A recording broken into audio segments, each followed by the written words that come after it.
warahmatullahi wabarakatuh.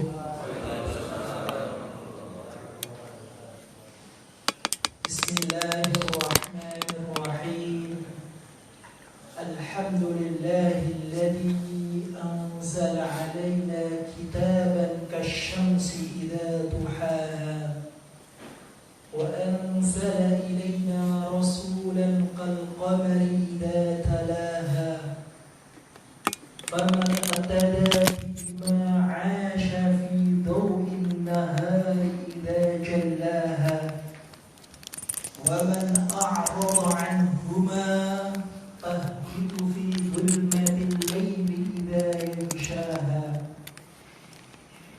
Asyhadu an la ilaha illallah wahdahu la syarika lah alladzi khalaqan nafsa fasawwaha فألهمها فجورها وتقواها وأشهد أن سيدنا محمدا عبده ورسوله الذي حقق كلمة التوحيد لفظها ومعناها. اللهم صل وسلم على سيدنا محمد وعلى آله وأصحابه وأتباعه من أمته أولها وآخرها. أما بعد. Jamaah sholat subuh Masjid Al-Firdaus Foresta yang dirahmati oleh Allah Subhanahu wa Ta'ala. Syukur alhamdulillah Allah Subhanahu wa Ta'ala masih menghujamkan nikmat iman dan Islam dalam hati kita, kemudian diikuti oleh nikmat sehat wal afiat, sehingga kita bisa berkumpul di majlis yang insya Allah diberkahi oleh Allah Subhanahu wa Ta'ala, yaitu majlis ilmu, di mana di dalam majlis tersebut dibacakan sabda-sabda Rasulullah sallallahu alaihi wasallam yang merupakan refleksi daripada Al-Qur'anul Karim. Sungguh Sayyidatuna Aisyah radhiyallahu anha pernah ditanya oleh seorang sahabat, "Wahai ibunda Ummul Mukminin, sikap Rasulullah, tindak tanduk Rasulullah itu seperti apa?" Dijawab oleh Ummul Mukminin Sayyidatuna Aisyah, "Kana khuluquhul Qur'an." Akhlak Rasulullah, tindak tanduk dan perilaku Rasulullah SAW itu ibarat Al-Quran berjalan. Itu merupakan refleksi daripada makna-makna yang tercantum dalam firman Allah Subhanahu wa Ta'ala. Jadi apabila hadis-hadis Nabi, sabda-sabda Nabi, perbuatan Nabi, ketetapan Nabi yang disebut sebagai hadis Nabi, itu merupakan satu kesatuan dengan Al-Quran. Hadirin yang dirahmati oleh Allah Subhanahu wa Ta'ala, pada kesempatan kali ini kita telah sampai pada hadis ketiga daripada kitab Al-Arba'in An-Nawawiyah. Waruya an Abdurrahman Abdullah bin Umar bin Khattab radhiyallahu anhu qala sami'tu Rasulullah sallallahu alaihi wasallam yaqul. Diriwayatkan dari Abi Abdurrahman Abdullah bin Umar bin Khattab. Jadi ini hadis diriwayatkan oleh putra daripada Amirul Mukminin Umar bin Khattab yang disebut sebagai Abdullah. Sedikit tentang cerita Abdullah, putra Sayyidina Umar. Beliau adalah orang saleh. Jadi kalau seorang nabi menyatakan kana Abdullah bin Umar rajulan salihan, Ibnu Umar itu adalah orang saleh. Kalau yang ngomong semacam ini seorang nabi, maka yang dimaksud orang saleh di sini adalah al-wali, yaitu orang yang sudah sampai derajat wilayah, kewalian. Kalau yang ngomong seperti ini seorang nabi. Jadi dalam satu riwayat Abdurrahman Abi Abdurrahman Abdullah bin Umar itu pernah disabdakan oleh Rasulullah, karena Abdullah salihan. Beliau adalah seorang wali. Apa yang menjadikan beliau mencapai derajat wilayah, derajat suha, orang saleh? Beliau itu orang yang terkenal mengikuti Rasulullah SAW hingga sedetil-detilnya, dan sangat terkenal di kalangan para sahabat. Jadi kalau mau bicara yang tekstualis banget, ya Abdullah ibn Umar. Mulai dari duduknya Rasulullah kayak apa, menghadapnya kayak apa, posisinya berapa derajat, ya, terus duduknya sebelah mana, miringnya bagaimana, itu sedetil-detilnya untuk Abdullah ibn Umar. Dan beliau lakukan itu sangat istiqomah. Sehingga kalau para sahabat kalau pengen lihat perilaku Rasulullah, dan satu perilaku Rasulullah sudah meninggal, maka lihatlah Abdullah bin Umar. Sangat detail. Sehingga karena keistiqomahan beliau mengikuti Rasulullah sedetil mungkin, Allah angkat derajatnya menjadi orang saleh. Sehingga Rasulullah bilang kana rajulan shalihan. Kalau seorang Nabi bilang semacam ini, berarti orang tersebut telah sampai pada derajat wilayah atau kuwaliyah. La khaufun 'alaihim wa la hum yahzanun.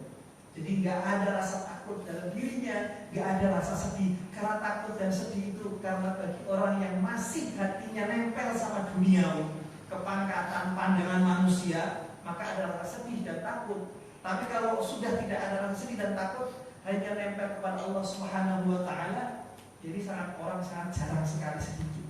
Dan orang tersebut adalah Abdullah ibn Umar. Abdullah ibn Umar berkata, aku mendengar Rasulullah SAW bersabda, buniyal Islamu ala khamsin. Al-Islam dibangun atas 5 hal. Yang pertama, syahadati an la ilaha illallah. Yang pertama adalah persaksian tiada Tuhan yang berhak disembah dan ditaati melainkan Allah Subhanahu wa Ta'ala.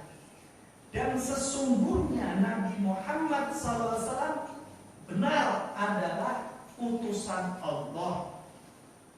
Yang ketiga adalah mendirikan sholat, wa itaiz zakat, dan menyalurkan zakat, menunaikan, membayarkan zakat, wa hajjil baiti, dan menunaikan ibadah haji di Baitullah Makkah Al-Mukarramah. Dan yang terakhir, wa shaumi Ramadan, dan puasa di bulan Ramadan. Ini hadis ketiga daripada kitab Arba'in Nawawi yang insya Allah akan kita bahas pada kesempatan kali ini. Rasulullah SAW, kalau ada dalam ilmu hadis kata sami'tu Rasulullah, sami'tu itu menunjukkan antara rawi, antara periwayat yaitu Abdullah ibnu Umar dengan Rasulullah SAW terjadi kontak fisik panca indera, yaitu indera pendengaran. Oleh ulama dinyatakan kalau kata sami'tu pasti itu diakui, ya, kebertemuan antara guru dan murid, satu majelis, satu masa. Sehingga antara Abdullah bin Umar dengan Rasulullah SAW itu menunjukkan kedekatan. Ketika semacam ini, maka sanad tersebut disebut ittisal atau nyambung. Ketika nyambung, maka verifikasi kebenarannya adalah mutlak benar menurut dasar ilmu hadis. Rasulullah SAW bersabda, buniyal Islam, Islam dibangun. Bunia itu dalam bahasa Arab namanya sebab majhul, dibangun. Siapa yang membangun? Tanda tanya. Tanda tanya artinya majhul. Atau dalam bahasa ilmu hadis sebab tamrid, yang menunjukkan kata dibangun. Siapa? Nah, ulama menjelaskan kata buniyal Islam itu Islam dibangun. Siapa yang membangun? Yaitu asy-syari', yaitu yang memberi syariat, yang menurunkan syariat. Siapa? Allah Subhanahu wa ta'ala dan Rasulullah sallallahu alaihi wasallam. Jadi menurut Allah dan Rasulullah sallallahu alaihi wasallam, Islam itu terbangun atas 5 hal. Jadi hadis bunyal Islam menunjukkan bahwa asy-syari' adalah Allah Subhanahu wa ta'ala dan Rasulullah sallallahu alaihi wasallam. Sehingga di dalam beragama, dasar utama agama kita adalah pensyariatan daripada Allah Subhanahu wa ta'ala yang Al-Quran, dan pensyariatan daripada Rasulullah sallallahu alaihi wasallam yang al-hadis, yang satu dengan yang lain saling melengkapi. Sehingga perlu saya jelaskan agak lebar sedikit. Misalnya ada kata-kata yang mungkin Bapak Ibu dengar sebut sebagai Islam Nusantara. Apa yang dimaksud Islam Nusantara? Kalau yang dimaksud Islam Nusantara itu adalah Islamnya orang-orang yang berada di Nusantara dan sejarahnya masuknya Islam di Nusantara, maka betul Islam Nusantara. Kalau yang dimaksud Islam Nusantara adalah adanya sinergi dan kerjasama antara Islam, kemudian budaya dan kearifan lokal, maka benarlah Islam Nusantara itu. Namun, kalau yang dimaksud sebagai Islam Nusantara adalah Islamnya orang Nusantara yang bersumber daripada budaya Nusantara, ini yang tidak benar. Karena yang namanya Islam itu sumbernya hanya Al-Quran dan As-Sunnah. Makanya ini istilah yang punya banyak sayap yang harus dipertegas, diperjelas apa maksudnya. Kalau yang Islam Nusantara itu adalah Islam yang bersumber daripada budaya-budaya lokal, jadi sumber utama itu budaya lokal, maka pemaknaan Islam Nusantara tidaklah benar. Tidak boleh semacam itu. Karena Islam sumbernya hanya satu, yaitu Al-Quran dan Sunnah. Karena asy-syari' al-haqiqi, pensyariat yang hakiki itu adalah Allah Subhanahu wa ta'ala dan Rasulullah sallallahu alaihi wasallam. Kemudian kata al-Islam di dalam Al-Qur'anul Karim, kata Islam itu punya 2 pemahaman yang harus ditempatkan sesuai tempatnya. Kata Islam itu bisa berarti ketundukan dan kepatuhan secara mutlak, dan itu berlaku bagi seluruh makhluk Allah Subhanahu wa ta'ala, baik itu makhluk yang berakal tidak berakal, baik materi maupun non materi.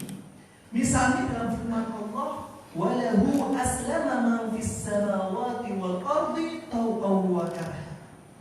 Jadi apapun di bumi dan di langit, baik dia terpaksa maupun tidak terpaksa, baik itu suka atau tidak suka, dia mau tidak mau pasrah akan hukum Allah, pasrah dengan sunnatullah.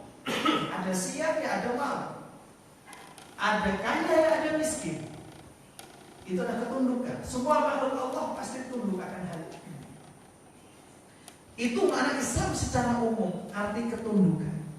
Itu berlaku untuk yang secara keseluruhan. Akan tetapi ketika Islam itu berarti dinisbatkan kepada Nabi-Nabi Allah terdahulu, seperti firman Allah, "Makana Ibrahimu Yahudiyyan wala Nasraniyyan, walakin kana Hanifan Musliman." Bukanlah Ibrahim itu Yahudi ataupun juga bukanlah Nasrani, akan tetapi Ibrahim itu mengikuti ajaran yang hanif, ajaran yang lurus, dan beliau adalah orang yang Muslim. Muslim di sini dari ketaatan, kepatuhan menjadi adalah jauh daripada kesyirikan. Taat, patuh, kemudian bertauhid, artinya jauh daripada kesyirikan. Itu kalau ditempelkan kepada seorang Nabi sebelum Nabi Muhammad SAW.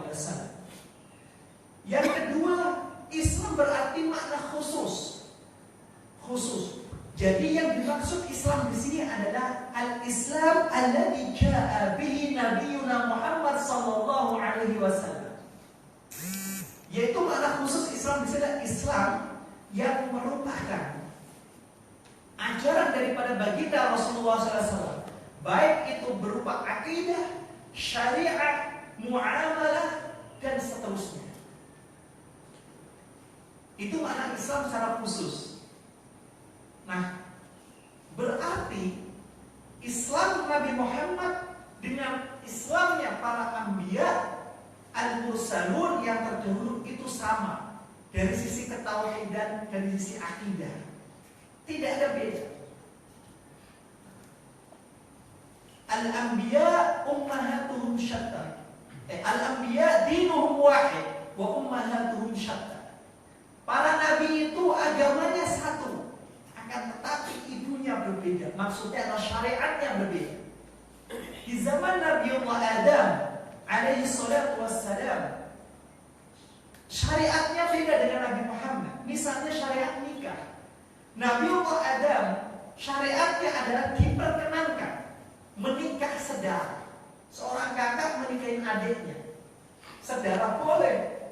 Tetapi untuk syariat Nabiullah Muhammad tidak bisa. Tidak boleh nikah sedara, harus nikah yang beda, yang jauh. Ini perbedaan syariat. Di zaman Nabiullah Musa, ketika seseorang itu terkena najis di pakaiannya, maka pakaian itu dibuang atau dilubangi, diambil yang najisnya dibuang.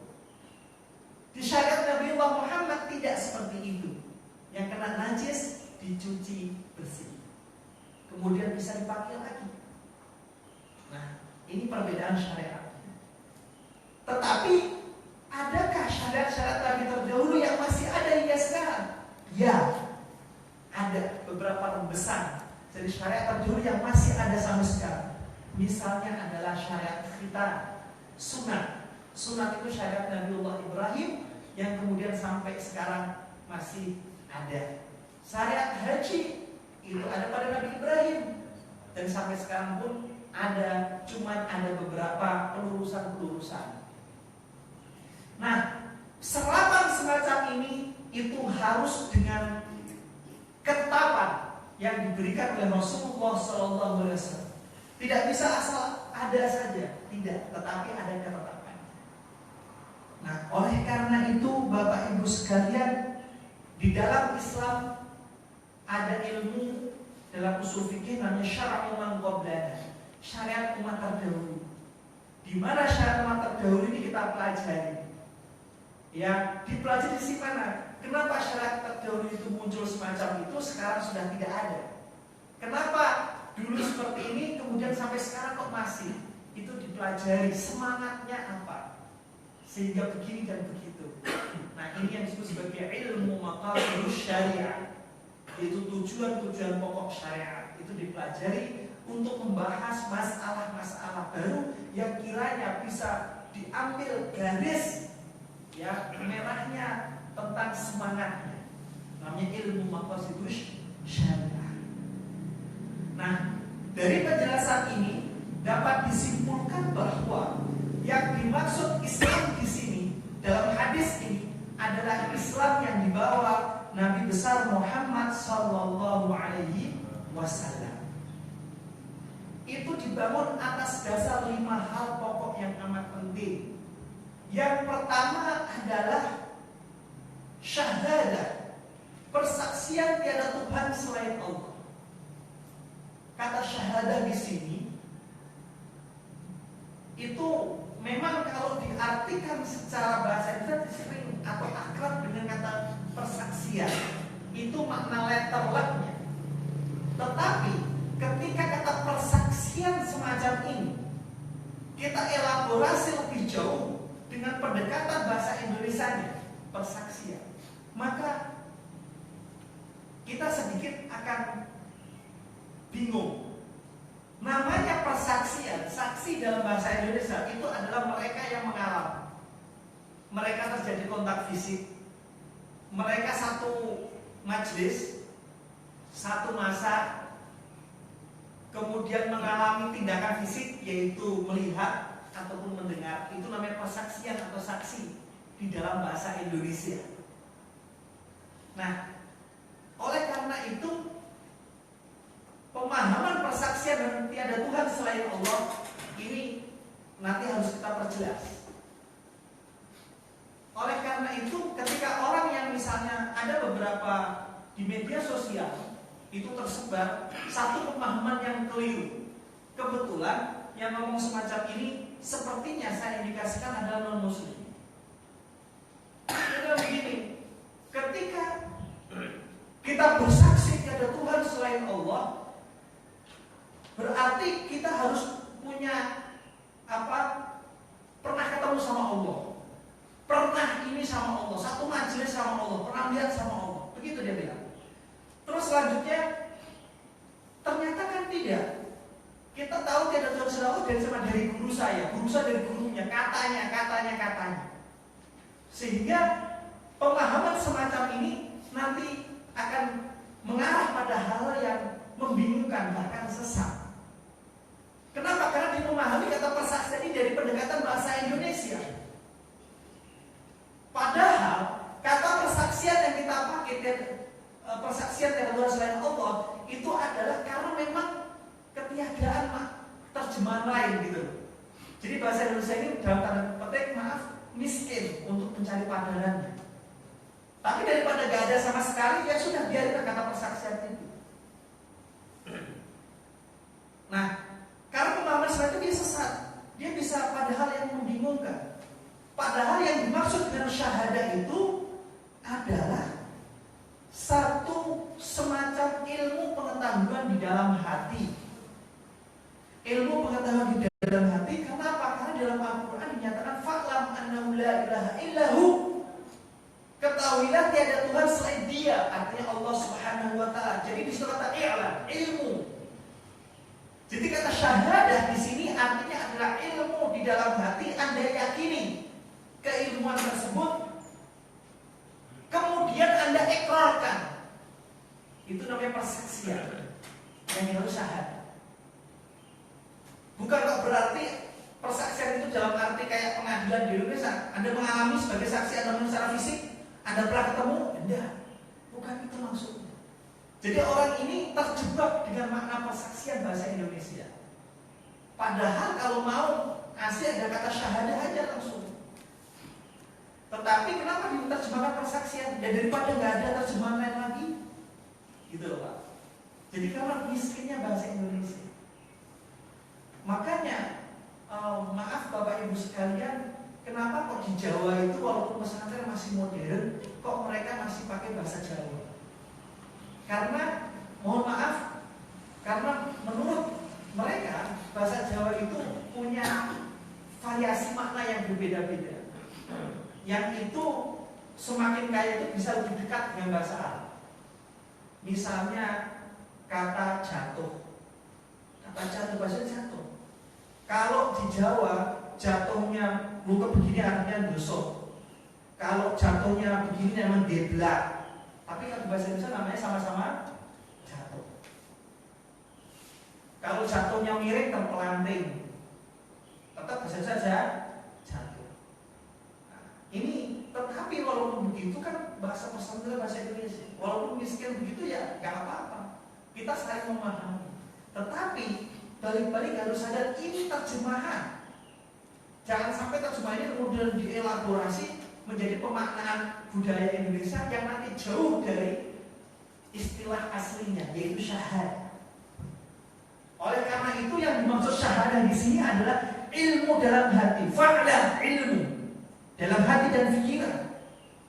Bagaimana ilmu ini diperoleh? Melalui berpikir jauh, pembelajaran, ya, kemudian diikrarkan melalui mulut. Nah, baru la ilaha illallah Muhammad Rasulullah. Jadi hati-hati Pak. Inilah pentingnya ngaji. Saya lihat YouTube itu langsung kemana-mana dibiarin. Dan sangat saya sayangkan karena itu berpotensi pada konflik atau polemik. Sekarang ini ekonomi sudah susah, kok yang bikin pusing soal gituan. Padahal itu masalah enggak lama. Nah, inilah yang harus hati-hati dari kita. jadi makna syahadah di sini itu adalah al-ilmu. Nah, kalau misalnya makanya di dalam peradilan kita saksi itu ada dua. Saksi yang mengalami, ada saksi ilmu atau saksi ahli dalam bahasa kita. Tapi saksi ahli itu mengalami nggak? Tidak. Tetapi dia bersaksi atas dasar ilmu pengetahuan kemudian diikrarkan di hadapan mahkamah. Itu juga disebut sebagai saksi. Jadi syahadah di sini adalah al-ilmu bil qalbi fanutqu bil lisan, yaitu ilmu dalam hati kemudian diikrarkan dengan lisan. Itu nama syahadah. Tiada Tuhan selain Allah Subhanahu wa ta'ala. Tuhan di sini maksudnya adalah sesembahan yang ditaati, yang dipatuhi, yang orang terobsesi padanya, yang dicintai, yang hak, yang hakiki selain Allah. Kalau sesembahan, misalnya orang meyakini bahwa ada kekuatan maha dahsyat selain daripada kekuatan Allah, ini tidak bersyahadah. Orang meyakini bahwa yang memberi manfaat dan kebaikan secara sejati itu adalah batu cincin, keris, misalnya kuburan. Nah, ini berbahaya bagi keimanan karena dia akan semacam itu. Tiada Tuhan selain Allah. Kemudian yang ditaati. Taati maksudnya apa? Taat yang hakiki. Taat yang hakiki bahwa ketaatan, kita takut, kita minta pertolongan secara hakiki hanya kepada Allah Subhanahu wa ta'ala. Kalau secara hakiki kita yakini bahwa saya taat pada si A si B, gara-gara ketaatan si A si B kita bermaksiat kepada Allah, ini sudah bermasalah dalam syahadah kita. Termasuk juga minta pertolongan. Nah, di sini Bapak Ibu perlu hati-hati. Nah, kalau soal sesembahan itu maknanya adalah hakiki murni. Hakiki murni tidak bisa diberlakukan secara majazi dalam hidup. Siapa sesembahanmu? Harus jawab Allah Subhanahu wa ta'ala. Tidak bisa. Tapi kalau misalnya pertolongan, kemanfaatan, ini harus lihat pada konteksnya. Karena bisa berlaku hakiki, bisa berlaku majazi atau pinjaman. Misalnya saya nanya, siapa yang membangun Masjid Al-Firdaus? Anda jawab, Subhanahu wa ta'ala, Allah Subhanahu wa ta'ala. Betul nggak? Betul, secara hakiki. Tapi ketika penempatannya itu saya nanya betul-betul, kira-kira ya saya sakit hati nggak? Yang saya maksud itu adalah siapa yang bangun ini? Itu adalah misalnya, oh seorang insinyur ini beserta tukangnya ini. Itu namanya majazi, si pinjaman. Yang bangun secara hakiki Allah Subhanahu wa ta'ala. Nah, ini harus cerdas kita melihat semacam hidup di dunia itu tidak hanya hitam putih, tetapi ada beberapa pertimbangan lain. Kamu gak bisa naik pangkat, siapa yang nolongmu? Allah Subhanahu wa ta'ala. Betul, perkataan itu betul, tetapi penggunaannya bisa bermasalah. Kalau misalkan kamu kok sukses ya, dan nanya begitu, apa rahasianya? Tanya wartawan begitu. Ya ini Allah Subhanahu wa ta'ala. Kira-kira wartawannya tapi itu maksudnya adalah majazi, si pinjaman. Nah, hakikatnya adalah Allah Subhanahu wa ta'ala. Nah, ini perlu kecerdasan berpikir. Dan kalau saya panjangin bisa panjang cerita tentang pertolongan dan sebagainya. Kenapa? Karena di dalam ilmu balaghah ada ilmu yang namanya misalnya ilmu isti'arah atau majaz. Dalam majaz, ambatar rabi'u al-baqar. Ya, yang menumbuhkan sayuran-sayuran ini adalah musim semi. Apakah betul musim semi bisa menumbuhkan? Kan tidak. Musim semi itu adalah pinjaman, wujud pinjaman. Hakikat yang menumbuhkan adalah Allah Subhanahu wa ta'ala. Nah, ini untuk kategori kata menolong, kata memberi manfaat, ini harus dilihat konteksnya. Tidak serta-merta. Kalau yang dimaksud adalah yang hakiki, ya iyyaka na'budu wa iyyaka nasta'in. Pertama, yang hakiki. Tapi ada kalanya namanya hidup bermuamalah, kita itu bisa memakai bahasa-bahasa majazi. Dan ini juga penting. Paham Bapak ya? Nah, illallah, kecuali Allah Subhanahu wa ta'ala.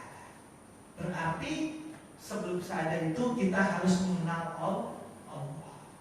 Makanya di dalam akidah Ahlussunnah wal Jamaah, Al-Imam Abdul Hasan Al-Asy'ari menyatakan awwal wajibin 'alal mukallaf ma'rifatum billah atau ma'rifatullah.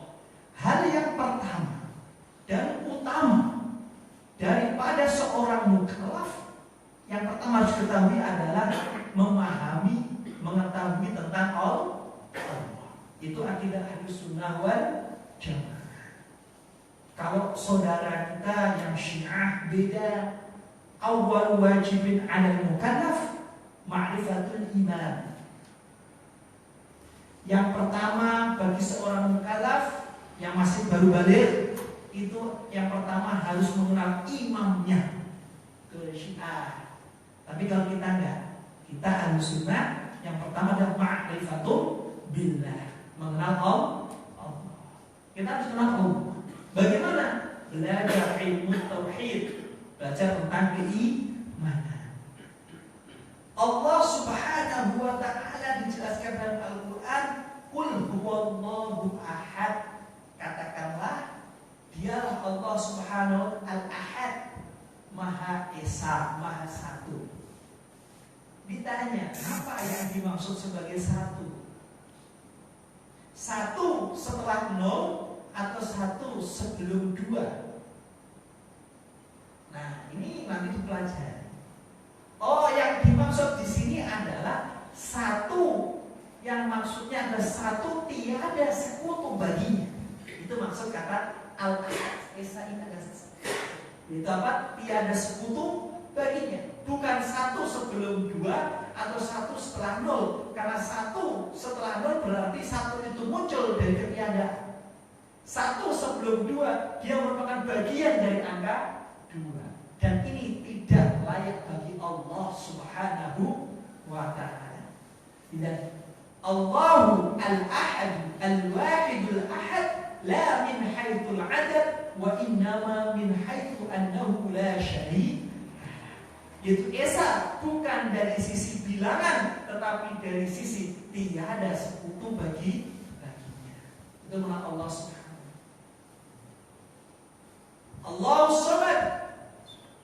Allah itu tempat yang kita tuju. Kita sandarkan maksud-maksud dan tujuan kita. Yang tempat kita untuk berkeluh kesah, untuk laporan, beribadah. Allahus lam yalid wa lam yulad.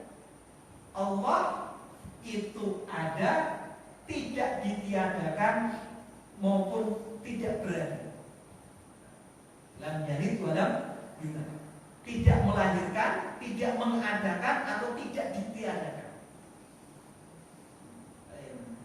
Jadi Allah itu tidak melahirkan, juga tidak dilahirkan. Jadi Allah ada, bukan karena ada yang mengadakan. Tidak. Begitupun Allah juga tidak mengadakan Tuhan baru, tidak. Ini beda. Jadi di sini melahirkan, di situ berarti mengadakan. Jadi Allah hanya satu-satunya, tidak ada sekutu baginya. Dari tidak ada menjadi ada, berarti kan ada yang mengadakan. Allah tidak begitu. Allah pun tidak melahirkan. Allah ada, kemudian dari dalam dirinya memisahkan Tuhan yang baru, muncul Tuhan yang baru. Itu juga tidak. Walam yakul lahu kufuwan ahad. Tiada apapun di seluruh dunia ini, tiada apapun makhluknya yang bisa menyerupai Allah. Nah, ini mengenal Allah dari surat Al-Ikhlas. Masih ada surat-surat yang Al-Qur'anul Karim itu ada minhu ayatun muhkamatun hunna ummul kitab wa ukharu mutasyabihat. Jadi di dalam Al-Quran itu ada yang disebut ayat-ayat muhkamat, ada ayat-ayat mutasyabihat. Ayat-ayat muhkamat itu maksudnya adalah ayat-ayat yang pemaknaannya itu sudah jelas. Jadi orang langsung dikasih tahu langsung paham. Misalnya saya bilang Qul huwallahu ahad. Katakanlah Muhammad, Allah itu Esa. Ada pemaknaan lain? Tidak. Ya Allahu ahad, Esa. Ada sekutu baginya. Ketika saya bilang Alhamdulillahi Rabbil Alamin, segala puji bagi Allah Tuhan semesta alam, ada pemaknaan lain? Tidak. Orang langsung paham. Laisa kamitslihi syai'. Tiada suatu apapun di dunia ini, di seluruh alam maya pada ini sesuatu yang menyerupai Allah. Orang langsung paham. Itu namanya muhkam. Tapi ada juga dalam Al-Quran ayat-ayat mutasyabihat. Artinya ayat-ayat yang punya kemungkinan makna banyak. Dan ini menyangkut tentang Allah Subhanahu wa ta'ala. Misalnya adalah Ar-Rahmanu 'alal 'arsy istawa. Ar-Rahman, Allah Subhanahu wa ta'ala, 'alal 'arsy, di atas arsy istawa, beristiwa. Nah, kata istawa ini di dalam bahasa Arab menurut Mullah Al-Qari ada 15 makna. Terus bagaimana memilih makna ini yang cocok dengan kata Ar-Rahman, Allah Subhanahu wa ta'ala? Memilihnya, mengembalikan yang mutasyabihat kepada prinsip-prinsip yang muhkamat. Jadi istawa itu ada 15. Misalnya saya sebutkan Istawa al-qamar. Istawa al-qamar. Al-qamar itu bulan. Bulan sedang beristawa. Itu maksudnya adalah bulan penuh, purnama. Kalau begitu Allah di atas arsy purnama, cocok nggak? Nggak cocok. Bagi Allah. Istawa juga misalnya seorang imam. Tadi imam bilang istawu wastaqimu, ya kan? Sawu sufufakum istawu, itu sama. Itu artinya luruskan barisan. Cocok nggak? Ar-Rahman al-Arsy istawa. Istawa di sini lurus garis. Cocok nggak? Nggak cocok. Nah, ini makna banyak. Istawatil fawakih, buah-buah al-fawakih, buah-buah itu beristawa. Apa maksud istawa di sini? Matang. Cocok nggak? Ar-Rahmanu 'alal 'arsy istawa. Allah di atas arsy istawa. Matang. Oh, nggak cocok. Nah, ada 15 ini. Di antara istawa itu maknanya istaula, menguasai. Qad istawa Bishr ala Iraq. Bishr telah istaula menguasai atas Irak.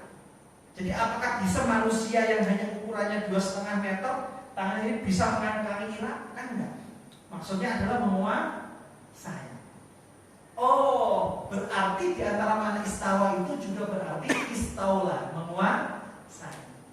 Jadi makna Ar-Rahman 'alal 'arsy istawa di antara 15 itu oleh para ulama ternyata pemaknaannya banyak.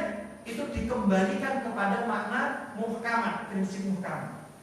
Jadi Allah berkuasa atas arsy, berkuasa atas arsy. Ini sesuai dengan prinsip yang muhkamat, yaitu lam yakun lahu kufuwan ahad. Tidak ada soal serupa apapun daripada Allah. Laisa kamitslihi syai', yaitu Allah tidak ada serupa apapun bagi Allah. Dia ada serupa, makhluk itu nggak bisa menyerupai Allah, nggak ada. Itu dikembalikan ke situ. Kalau istawa diartikan duduk atau bersemayam, itu berarti Allah membutuhkan tempat yang namanya arsy. Arsy itu makhluk Allah. Berarti Allah butuh tempat. Nah, ini tentu bertentangan dengan yang muhkamat, yang jelas maknanya tadi. Yang butuh tempat itu siapa? Manusia. Hewan itu butuh tempat, makhluk itu butuh tempat. Sementara Allah itu tidak serupa. Mukhalafatul hawadits, serupa berbeda dengan makhluk. Seperti ayat laisa kamitslihi syai' sama lam yakun lahu kufuwan ahad.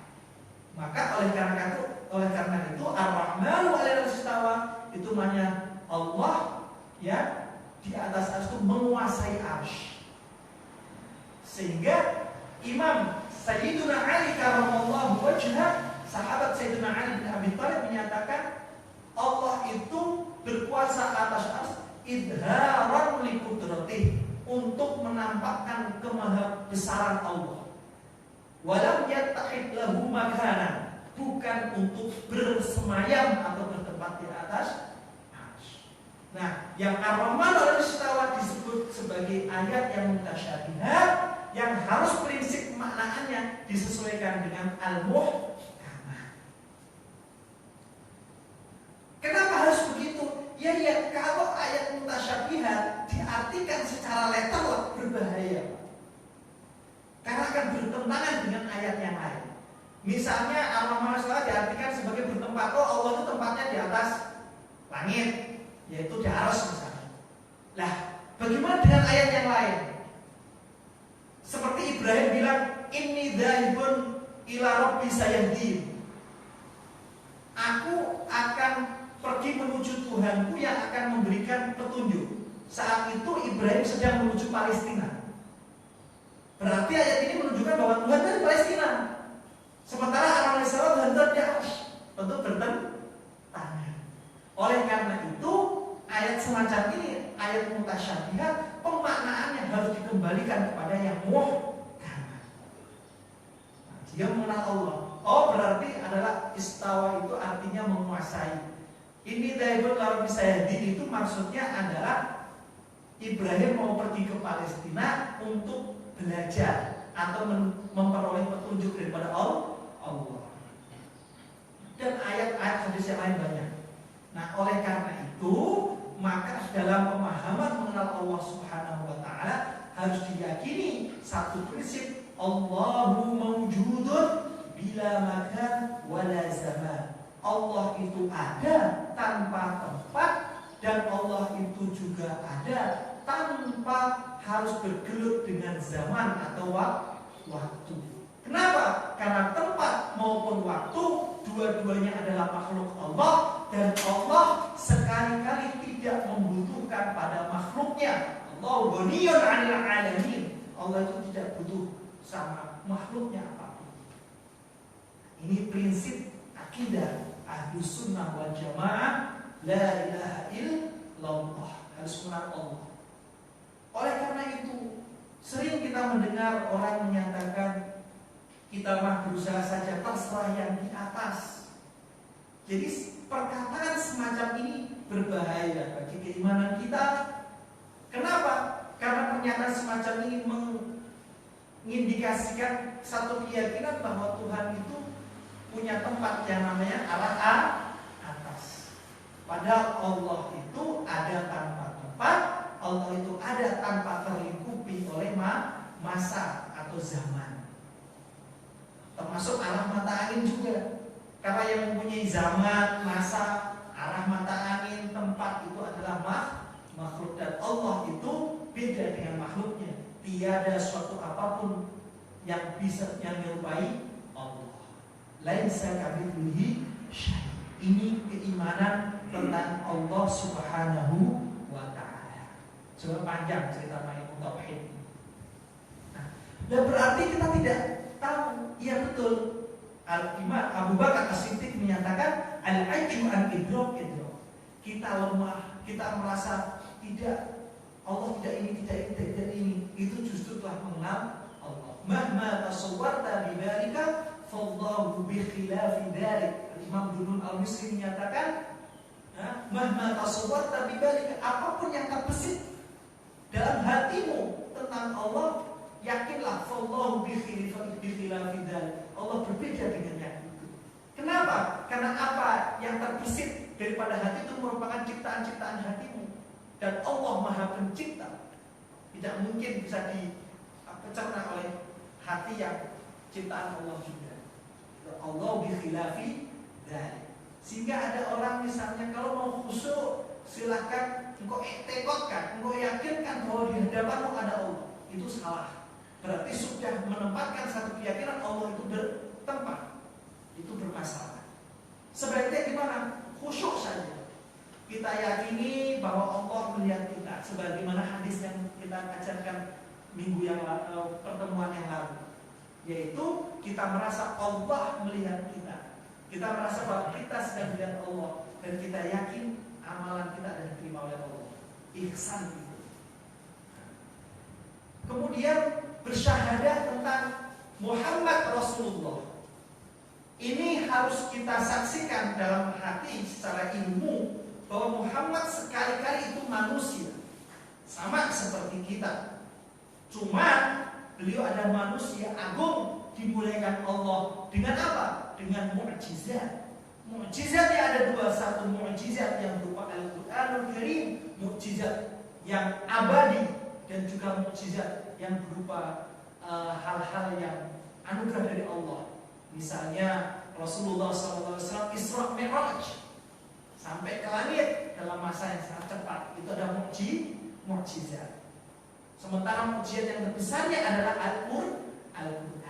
Makanya siapapun orang yang bermujahadah, beristiqomah, dekat dengan Al-Qur'an, menjiwai Al-Qur'an, perilakunya Quran, maka dia akan mendapatkan satu mukjizat ini dan muncul daripadanya yang namanya ma'unah atau pertolongan Allah. Sehingga kalau dia istiqomah, dapatlah dia karomah. Muncullah keanehan-keanehan yang lain. Kenapa? Karena dekatnya dengan Al-Qur'an. Kok bisa dia muncul kewalian begitu? Ya karena terpancar dari mukjizat yang besar, yaitu Al-Qur'an. Jadi tidak ada satu, ada misalnya orang mengaku wali. Oh ini sudah sampai wali nih, itu dia bisa terbang. Tapi dia nggak pernah sholat, apalagi sholat jamaah. Dia ditanya sholatnya di mana? Sholatnya di Mekah. Kok gak sholat Jumat di Mekah? Itu gak masuk akal. Kenapa gak masuk akal? Ya iya, ketika sholat Jumat di sini jam 12, di Mekah masih jam berapa? Mana ada judulnya? Di Mekah itu kan bersama kita beda 3-4 jam. Jadi kalau di sini ada Jumat, ya Jumat, maka di sana itu takmir masjid baru gelar tikar.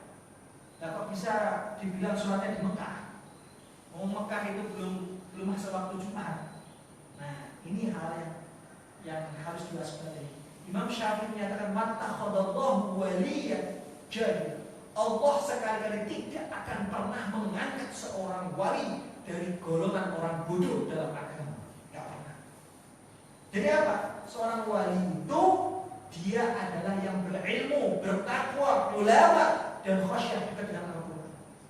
Jadi ada wali kok nggak sholat, wali apa? Oleh karena itu seluruh para aulia di dalam beberapa kitabnya diceritakan, kalau engkau melihat ada orang terbang, berjalan di atas air, sholat di atas pohon, dan kalau orang itu tidak dekat dengan Al-Qur'an dan Sunnah, tidak dekat dengan syariat, jangan sekali-kali engkau percaya dia. Dia ada sesat. Karena yang bisa terbang itu bisa burung, yang bisa berjalan di atas air itu bisa jin. Oleh karena itu standarnya adalah Al-Qur'an dan As-Sunnah. Dan Nabi Muhammad itu adalah manusia biasa, tetapi Allah muliakan dengan mukjizat yang namanya Quran. Kemudian refleksi darinya adalah Al-Qur'an. Maka kita yakini Muhammad adalah Nabi dan Rasul sekaligus, dan tiada Nabi dan Rasul setelahnya. Kita harus yakin tidak ada Nabi setelah Nabi Muhammad, tidak ada Rasul setelah Nabi Muhammad. Kalau ada yang ngaku-ngaku itu ngaku-ngaku saja. Kemarin ada yang ngaku Nabi, kemudian berapa tahun kemudian ngaku Jibril, ada, terus kena undang-undang langsung masuk penjara. Ada juga Nabi, kemudian tobat, Nabi Musodek, ada tobat. Kemudian ada Nabi, ini bukan Nabi atau Rasul, cuma Nabi pinjaman, Nabi bayangan. Itu juga tidak benar. Nabi dan Rasul, satu dan satu-satunya yang terakhir akhir zaman adalah Nabi besar Muhammad Muhammad Sallallahu Alaihi Wasallam. Kalau ngaku Nabi, ya itu tidak benar. Itu harus kita yakini Anda Muhammadar Rasulullah. Selanjutnya adalah sholat, mendirikan sholat.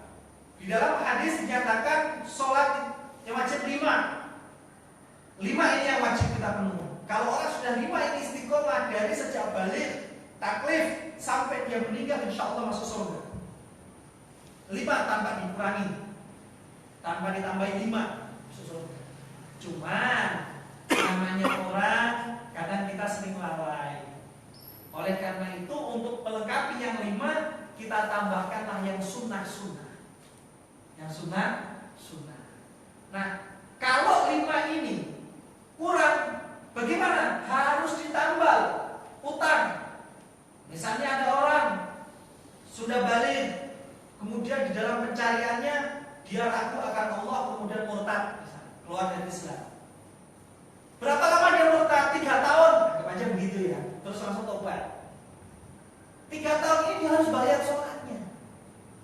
Tidak bisa. Ketika dia sudah balik Islamnya ya harus bayar 3 tahun ini tobatnya. Gimana? Ya selama dia ingat aja dibayar. Tidak ada namanya sholat saya dibayarin sama anak saya, tidak ada. Sholat ya kita sendiri yang bayar. Ada orang murtad, tidak agama, kemudian dia balik lagi ke Islam, maka dihitung sejak kapan dia meninggalkan sholat ini. Nanti dihitung harus dibayar. Dibayar itu dia harus melakukan sholat yang 3 tahun tadi. Berapa banyak seingatnya, seyakinnya. Itu. Termasuk ada orang misalnya balik umur 15 tahun, 18 tahun mengalami cinta-cinta stres, terus masuk rumah sakit jiwa. Dia nggak bisa sholat, orang gila kok. Tetapi ketika dia sadar, dia harus nanya, kapan mulai gilanya, kapan dibayar sholatnya. Berapa banyak? Ya seingatnya, sampai selesai seingatnya. Itu sholat nggak bisa ditinggal, nggak bisa ditawar. Nah itu misalnya ada orang meninggal. Misalnya orang pergi ke kantor, udah dengar kata Allah zuhur, dibilang tak di rumah, udah jam 1 itu, udah dengar jam 1 di rumah, pulang macet, jam 2 alamat qadar Allah, nah, mungkin atas takdir Allah kecelakaan dan meninggal. Berarti sholat zuhur sudah jadi kewajiban dia.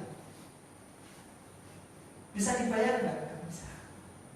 Itu akan ditagih oleh Allah SWT. Itu tanggung jawab personal. Tetapi oleh Imam Asy-Syafi'i dibukalah pintu ijtihad yang ikhtiar para ahli waris. Ikhtiarnya apa? Kita minta orang untuk datang mengaji supaya Allah turunkan pintu maafnya. Itu sebangsa ikhtiar. Kemudian di ikhtiar kedua adalah fidyah atau bayar sedekah. Kita sedekah atas nama si mayit. Untuk sebagai ikhtiar. Nah, mudah-mudahan dengan ikhtiar ahli waris ini Allah permudah pertanggungjawaban yang hilang ini. Kemudian kita serahkan kepada Allah urusannya. Itu pertanggungjawaban masing-masing. Karena sholat itu ibadah. Awal wajibin awal ma yuhasabu bil 'abd yaumil qiyamah as-shalat. Yang pertama Allah tanya nanti dari kiamat itu bukan apa-apa, sholat dulu. Sholat dulu. Makanya harus paham betul tentang sholat. Nah, ini tentang sholat. Nah, bagaimana kalau orang itu meninggalkan sholat karena malas-malasan, karena ngeremehin, ada antara paling sholat itu doang, itu orangnya dosa besar. Kalau hanya sekedar malas-malasan, ngeremehin, kemudian hilang meninggalkan, itu dosa besar. Kalau dia ngeremehin, meninggalkan, plus hal yang besar ini, meyakini secara nurani, pikiran dan hak bahwa sholat itu tidak wajib, ditambah yang terakhir ini, maka dia telah keluar daripada Islam. Kalau plus yang terakhir ini, yaitu dia yakin dalam arti bahwa sholat itu tidak wajib, sholat itu bukan apaan, nah itu dia sudah keluar. Tapi kalau sekedar malas-malasan, ngeremehin, kemudian meninggalkan, itu dosa. Tapi kalau plus sholat itu bukan firman Allah, sholat itu begini-begini nggak wajib dan lain sebagainya, maka dia telah murtad. Itu tentang sholat. Selanjutnya wa itaiz zakat, menunaikan zakat, zakat fitrah. Untuk nanti Bapak Ibu jangan sampai lupa, mumpung masih 10 terakhir ini yang belum segera ditunaikan, ya.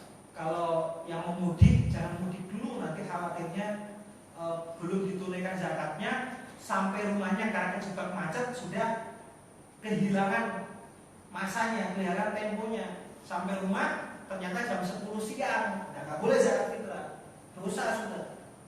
Makanya mumpung sekarang sebelum mudik zakatlah dulu. Nah, termasuk dihitung juga zakat mal. Selama setahun setelah dikurangi hutang, kewajiban sehari-hari, anak sekolah, listrik, bla bla bla bla, berapa? 2,5%-nya keluar. Itu Pak ya. Nah, itu zakat mal. Nah, di sini itaiz zakat itu mengeluarkan zakat. Tidak hanya mengeluarkan, udah saya keluarkan berdak. Pastikan zakat Bapak ini, saudara Bapak ini, itu sampai kepada yang berhak. Pastikan. Maka butuh yang namanya akuntabilitas, terutama bagi penyelenggara, penyalur pajak. Harus yakin secara ilmu pengetahuan bahwa memang betul-betul ini akan nyampe. Berapa persentase untuk ambil, berapa persentase itu harus jelas, real. Makanya kadang yang saya sering diituin, itu kita harus hati-hati lembaga-lembaga. Soal pemerintah ini juga maaf kurang begitu peduli dengan harta umat Islam, termasuknya zakat ini. Karena kalau dihimpun itu luar biasa kekayaan. Tetapi dihimpun begini itu harus pakai aturan dan juga kontrol yang kuat. Lembaga-lembaga yang enggak akuntabel disikat gitu kan, atau dipermasalahkan secara hukum. Itu harus jelas. Nah, sekarang lembaga-lembaga zakat banyak sekali Pak, Masya Allah. Tetapi akuntabilitasnya, siapa yang akuntan publik yang bisa ngeceknya, kita tidak tahu kadang. Apakah itu akuntan publik yang ngecek itu betul-betul atau abal-abal? Wallahu a'lam. Mestinya itu tugas pemerintah. Nah, itulah yang kita tidak punya. Jadi mengeluarkan zakat. Zakat ini itu untuk keturunan Nabi Rasulullah SAW tidak boleh. Tidak boleh. Karena dalam ulama diceritakan kenapa kok keturunan Nabi nggak boleh menerima zakat. Karena zakat itu ibaratnya dalam petik Pak ya, kotoran yang dibuang. Jadi keturunan Nabi nggak bisa menerima zakat. Menerimanya hadiah. Saya tidak berbilang bahwa zakat ini kotoran yang jelek, tidak. Tetapi untuk keturunan Nabi itu semacam itu, sehingga untuk menjaga terah keturunan nggak boleh. Dan orang kalau ngaku keturunan Nabi tapi kok masih menerima zakat ke sedekah, wah durhaka sama Rasulullah SAW, nggak boleh. Rasulullah melarang. Nah, kalau hadiah boleh, hadiah boleh. Nah, khud min amwalihim shadaqatan mutahhirum wa tuzakkihim, untuk membersihkan diri, berarti sisa bersih zakat. Orang itu turunan Nabi nggak mau, tapi kita keluarkan untuk fakir miskin. Yang selanjutnya haji ke Baitullah. Nah, maaf, sebelum zakat perlu saya jelaskan di sini bahwa zakat ini adalah kemampuan untuk umat. Saking wajibnya, dulu Abu Bakar As-Siddiq pernah mengikrarkan perang bagi orang-orang yang tidak mau berzakat. Kenapa? Kalau zaman dulu zakat itu merupakan penyangga daripada negara. Hancurnya negara itu karena dua hal, kata Gus Dur. Satu, orang tidak percaya akan moralitas pimpinannya, moralitas orang kayanya. Yang kedua adalah keputusasaan orang-orang kecil atau orang alim. Itu yang menghancurkan negara. Dan itu solusinya adalah zakat dan sedekah. Moral yang baik, tidak korupsi, tidak kolusi, kemudian uangnya halal disampai zakat, maka orang bawah akan percaya akan moral pejabatnya, orang kayanya. Begitupun dengan adanya duit zakat, duit sedekah yang ke fakir miskin, maka akan terpelihara orang-orang alim, orang-orang kecil daripada keputusasaan. Kalau dua ini bisa terjaga dengan zakat, dan insya Allah negara akan damai dan akan tentram. Wa hajjil bait, dan melakukan haji ke Baitullah. Nah, haji Baitullah ini harus kita niatkan dari sekarang. Nah kan kita belum mampu, ya nggak apa-apa. Yang penting niat dulu ke Baitullah. Kita niatkan dulu. Kalau nanti sudah punya uang yang cukup, daftar. Setelahnya tawakal kepada Allah. Kalau ada orang yang sudah cukup uangnya, mampu perjalanannya, tetapi tidak mau berhaji dengan alasan malas, sibuk kerja, maka dia dosa besar. Tapi kalau dia malas, ya, alat sibuk, plus satu keyakinan bahwa haji itu tidak wajib, tidak merupakan firman Allah, maka dia telah keluar dari Islam. Kalau plus yang terakhir ini, tapi kalau yang pertama tadi dosa saja. Oleh karena itu, berhaji ke Baitullah itu minimal seumur hidup sekali. Rasulullah SAW hajinya sekali, sedekahnya ribuan kali. Rasulullah itu hajinya cuma sekali.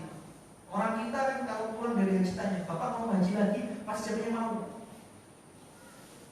Rasulullah itu hajinya sekali, punya kesempatan umroh ribuan kali. Cuma umrohnya 3 kali. Kenapa? Karena uangnya walaupun dekat dengan Mekah Madinah, kesibukan dan uangnya itu untuk fakir miskin. Ya. Kalau orang kita kan nggak umroh tiap Ramadan, sementara tetangganya masih miskin, kurang makan, bahkan kadang adiknya nggak punya duit, terbelit utang, tapi dia sedikit umroh, Pak Haji umroh terus. Ya umroh baik, tetapi ya itu untuk dirimu saja. Tetapi kalau sedekah untuk banyak hal, wakaf, masjid, sedekah dan sebagainya. Kenapa? Itulah ulama menyatakan al-muta'addiyatu khairun minal qasir. Khairun minal qasir. Ibadah sosial yang mempunyai efek yang luar biasa itu lebih utama daripada ibadah yang sifatnya terbatas. Umroh yang ketiga, keempat, kelima itu merupakan terbatas untuk diri kita sendiri. Qasir. Tapi kalau kita sedekah, wakaf, haji, bantu fakir miskin, bantu saudara kita yang kekurangan, adik atau ipar sebagai kekurangan, nah, kemudian dari bantuan kita dia bisa menaikkan taraf hidupnya, kemudian bisa membiayai sekolah daripada anak-anaknya. Nah ini dari akan terus pahala. Itu muta'addiyah. Itu haji begitu. Dan yang terakhir adalah puasa bulan Ramadan. Nah, puasa bulan Ramadan ini itu yang sedang kita laksanakan saat ini.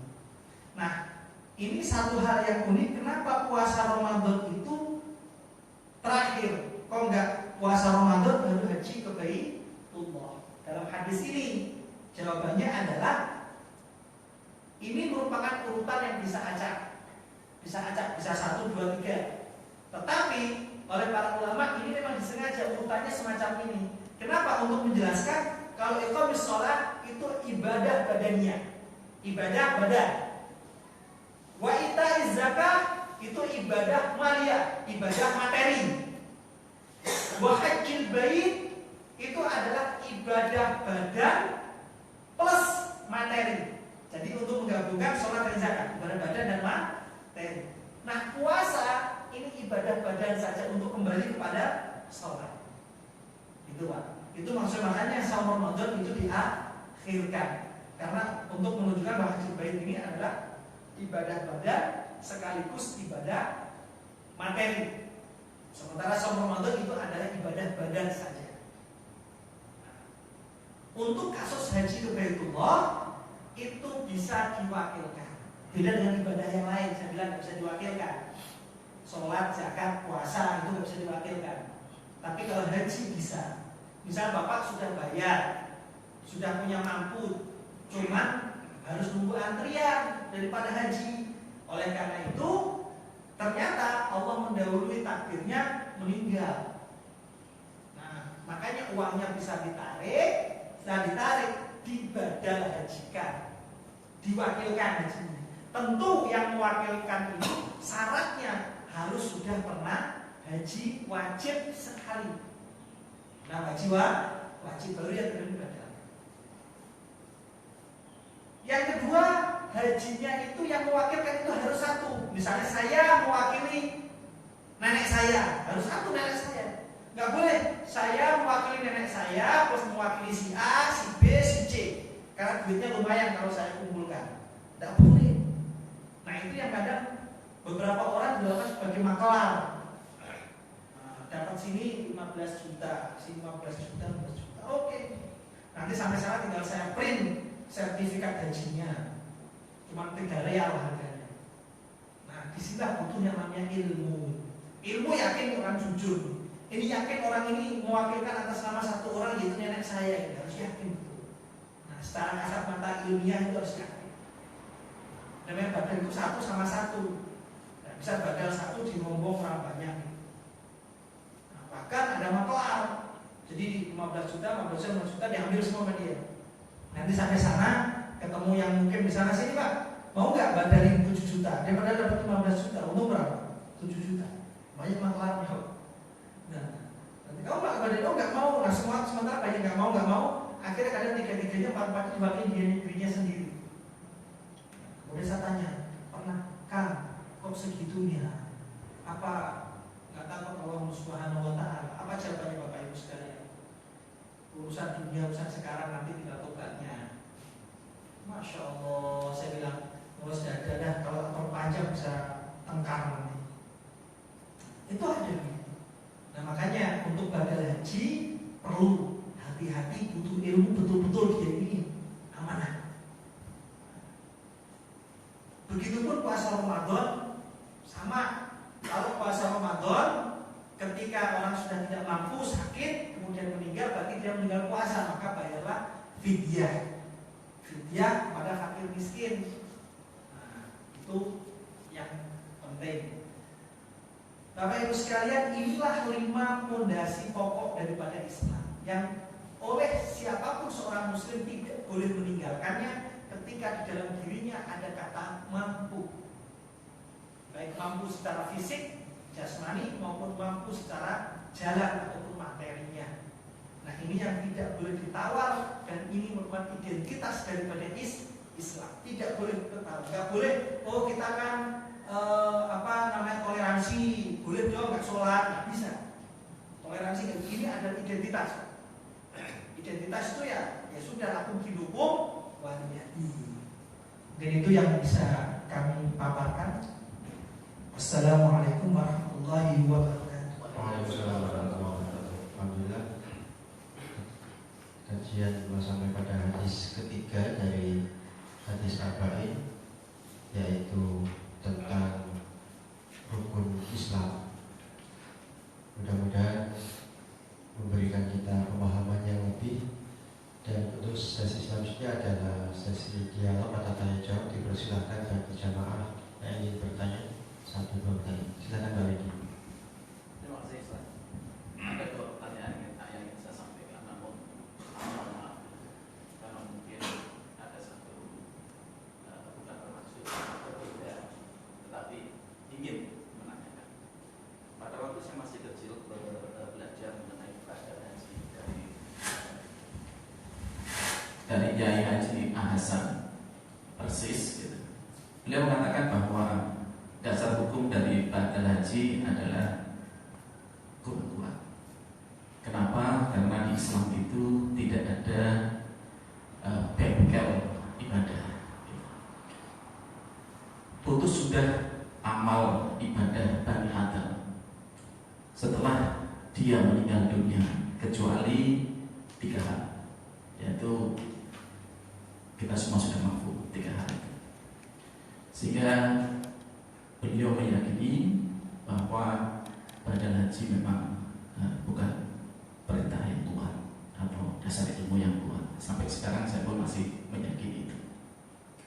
Yang kedua, bahwa konsep zakat adalah meyakini apa yang kita dapatkan atau setiap manusia yang memiliki harta di atas nisabnya itu ada hak-hak orang miskin, dan mereka yang memang berhak untuk menerima zakat. Artinya bahwa zakat itu bukan kotor. Jadi kurang tepat apabila kita mengatakan kita mengeluarkan kotoran. Kasihan betul orang miskin, fakir miskin, apalagi fisabilillah yang sedang melakukan perjalanan, karena Allah misalnya menerima atau makan barang kotor. Jadi mohon maaf, mohon diklarifikasi kembali. Terima kasih. Terima kasih Pak. Yang pertama soal badal haji. Badal haji itu dasarnya yang pertama adalah hadis riwayat Imam Muslim dalam Sahihnya. Jadi suatu ketika ada seorang perempuan datang kepada Rasulullah SAW bertanya, "Wahai Rasulullah, saya mempunyai ibu saya itu sudah berazam haji. Kalau beliau dikasih umur panjang, maka beliau akan pergi haji." Tetapi tidak. Bagaimana Rasulullah SAW? Terus Rasulullah SAW jawab, "Huji anti, pergilah haji lah engkau atas nama ibu." Jadi dasar itulah yang dipakai oleh haji badal, yaitu hadis riwayat Imam Muslim, yaitu seorang perempuan yang menghajikan ibunya karena ibunya telah meninggal. Itu dasarnya yang pertama. Yang kedua mengenai hadis idza mata ibnu Adam inqata 'amaluhu illa min thalathin. Bani Adam itu terputus amalnya kecuali 3 hal. Yang pertama adalah sedekah jariyah, yaitu sedekah yang mengalir. Yang kedua ilmun yuntafa'u bihi, ilmu yang bermanfaat. Yang ketiga adalah waladun salih yad'ulah, yaitu anak yang soleh yang mendoakannya. Di sini adalah yang terputus itu adalah perbuatannya. Jadi orang yang meninggal itu tidak bisa dia melakukan perbuatan apapun, misalnya sholat, haji, tidak bisa, sudah meninggal. Tetapi dia bisa mendapatkan kemanfaatan daripada yang hidup. Sedekah jariyahnya orang yang meninggal, tapi kemanfaatan orang hidup, ya, karena sedekah jariyahnya itu dipakai oleh orang hidup, misalnya masjid dipakai orang hidup, maka dia mendapatkan kemanfaatan daripada orang lain. Anak yang soleh, ya, anak yang soleh ini masih hidup, karena mendoakannya maka dia mendapatkan pahala dari perbuatan orang yang masih hidup. Begitupun dengan haji. Di dalam syariat, kalau masih ada nas daripada Rasulullah SAW yang sahih, maka itu yang kita pegang. Bagaimana dari Imam Muslim. Berarti maksudnya apa? Maksudnya adalah orang tersebut pergi haji, kemudian haji tersebut itu dapat dimanfaatkan oleh yang meninggal. Ya ta'ala, karena haji juga ini berdoa. Oleh karena itu, hadis ini tidak membatasi bahwa yang meninggal itu bisa mendapatkan kemanfaatan dari yang hidup. Jadi inqata amaluhu itu artinya dia nggak bisa ngapa-ngapain orang meninggal ini. Orang meninggal itu ya sudah. Tetapi apakah dia ini tidak boleh atau tidak bisa mendapatkan kemanfaatan dari yang hidup? Jawabannya tidak. Bisa mendapatkan kemanfaatan. Misalnya tadi haji itu ibadah doa, dan itu karena ada riwayatnya Imam Muslim maka itu ada.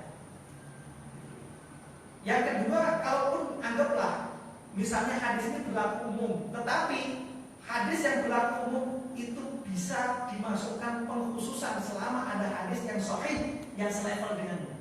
Itu hadis Muslim tadi. Dan ini hadis ini sangat masyhur. Masyhur maksudnya apa? Diriwayatkan tidak hanya Muslim saja, tapi banyak riwayat hadis.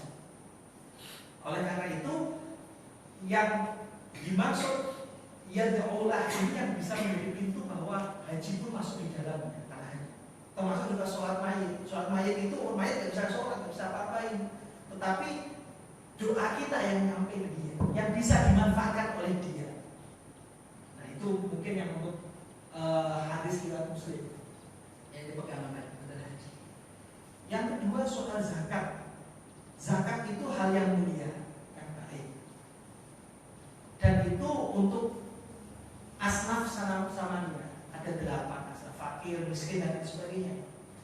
Itu. Dan kita manfaatkan buat mereka. Itu hal yang mulia. Kita memberi, mereka menerima, mereka mendoakan kita mendoakan mereka. Itu hal yang mulia. Gak ada yang jelek di sini. Itu hal yang mulia. Nah, saya kaitkan dengan bahasa Bapak tadi dalam petik Pak. Ada petik banget. Ini dalam kaitannya bagaimana kalau yang menerima ini adalah keturunan Rasulullah SAW atau Ahlul Bait. Oleh ulama dinyatakan tidak boleh. Kalau kita ngasih harus pakai ekor apa hadiah. Ini untuk penjelasan saja saya tambahin. Tetapi bagi kita pada zakat itu baik. Tapi khusus untuk kita tanya kenapa kok keturunan Nabi nggak boleh? Ada yang menyatakan karena itu nanti keturunan manusia gitu. Tapi khusus kawanan yang untuk keturunan Nabi saja, ini bahasa khusus saja. Tetapi pada dasar umumnya itu baik, suci, menyucikan dan lain sebagainya. Nah, kan kita tidak tahu di antara kita ini, saya menjelaskan umum, Pak. Tidak tahu mungkin di antara Bapak ini masih ada terah keturunan Rasulullah SAW. Makanya saya tambahin keterangan ini. Siapa tahu ada keturunannya. Makanya ketika ada yang keturunannya mungkin saya ingatkan untuk tidak menerima. Kalau memang butuh, rubah akadnya menjadi hadiah. Itu maksud saya. Jadi zakat ini ya kalau bagus semua, tapi khusus akses dengan keturunan Rasulullah yang punya darah Nabi. Darah Nabi. Nah, itu kalau saya terangkan harus umum. Saya takut ada salah satu keturunan Nabi yang menerima. Jangan. Rasulullah SAW tidak menerima. Terimalah hadiah. Nah, itu yang mungkin saya jadi untuk kata sedikit silakan.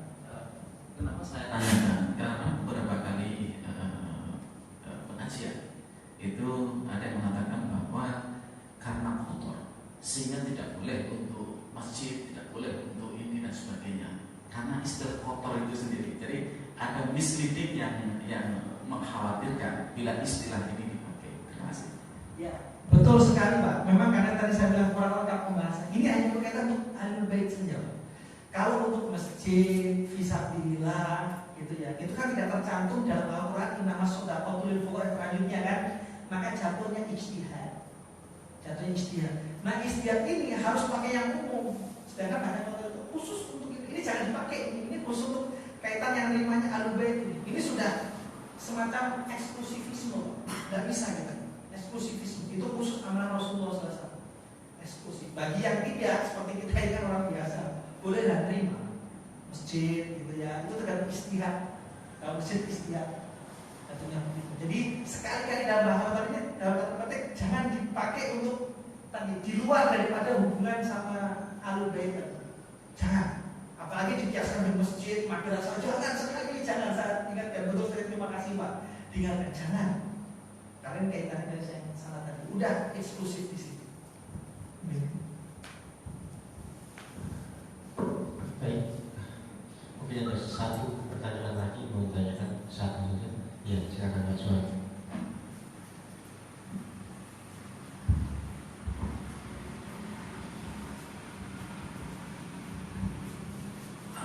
Nyambung tentang zakat, tadi disebutkan bahwa kita juga harus meyakinkan bahwa ini nyampe ke yang berhak gitu Pak. Itu agak repot juga ya Pak ya. Biasanya kita kalau ngasih zakat ya kita trust aja gitu, tapi kita tidak sampai memverifikasi apakah, karena juga akan sulit gitu ya. Kadang-kadang kita kalau nanya ke badan zakatnya itu dibagi oleh siapa yang menerima gitu kan, dia kan juga agak kerepotan menjawabnya gitu. Nah itu gimana ya, apalagi kalau misalnya mungkin kamu ada pertanyaan utamanya apa, kalau kita menyalurkan langsung ke yang berhak itu disarankan atau bagaimana? Terima kasih. Ya, terima kasih Pak. Kalau yang langsung kepada yang berhak itu, karena memang kita sudah mengenal di orang miskin dan sebagainya, itu menurut saya lebih utama. Kenapa? Karena di antara hikmah daripada zakat itu kita mengenal, membaui yang miskin. Kita kenal muka, saling mendoakan, ada semacam kontak fisik. Nah, di situ yang menjadikan kita banyak bertafakur saat memberikan zakat. Itu hikmahnya lebih besar menurut saya. Tetapi memang masyarakat modern semacam ini butuh yang namanya lembaga-lembaga jasa zakat. Insya Allah di beberapa zakat banyak juga yang saya dapatin ketika kita tanya tentang akuntabilitas, itu mereka dengan senang hati menjawab. Maka akan detail data-data bisa dikasih.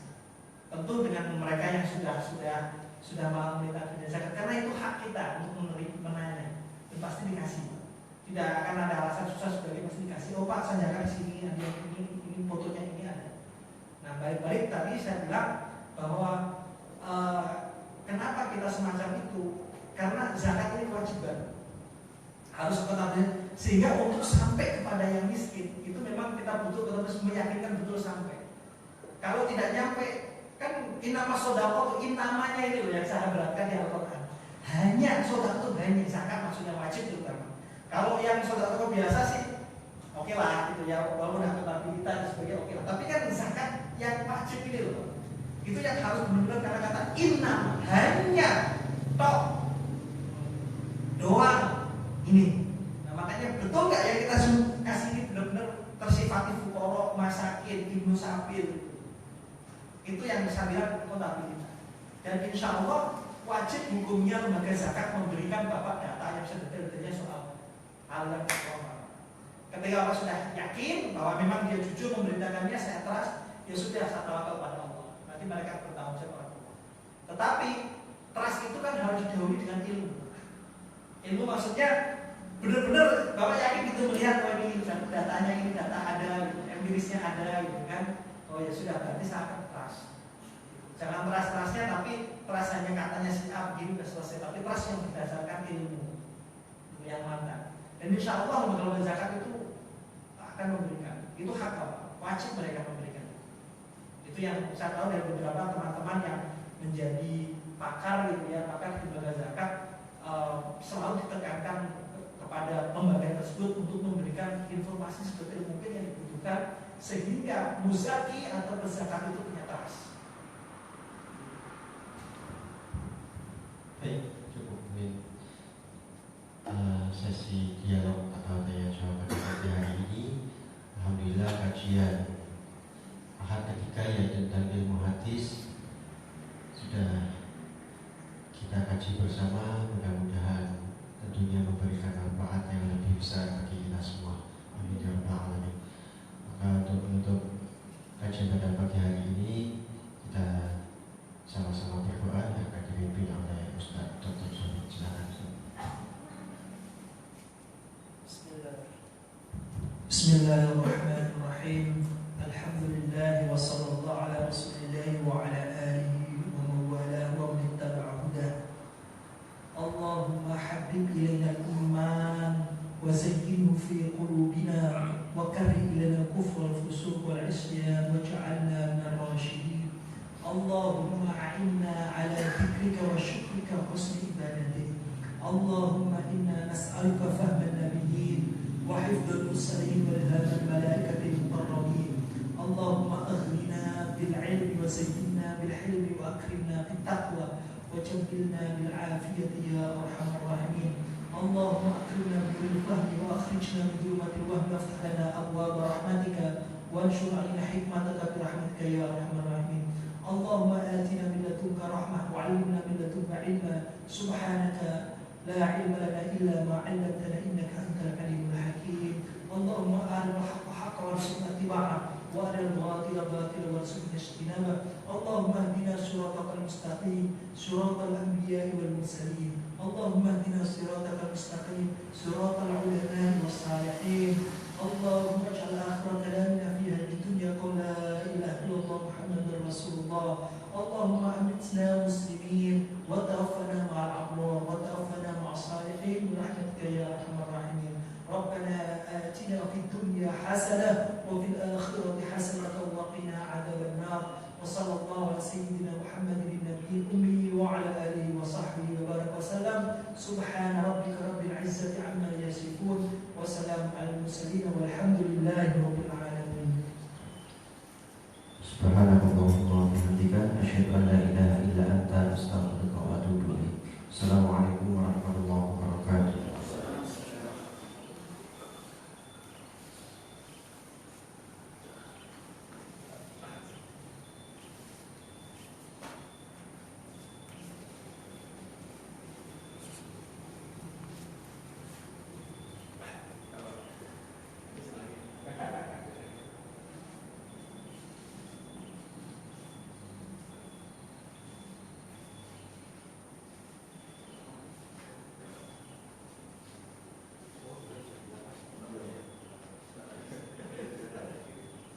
Nggak ada transport ya? Kalau video Di Facebook, Pak. Di Facebook. Kenapa? Oh, nanti saya bisa. Kalau Bapak ada flash disk atau apa. oh gitu. Iya. Yes, siap, Pak.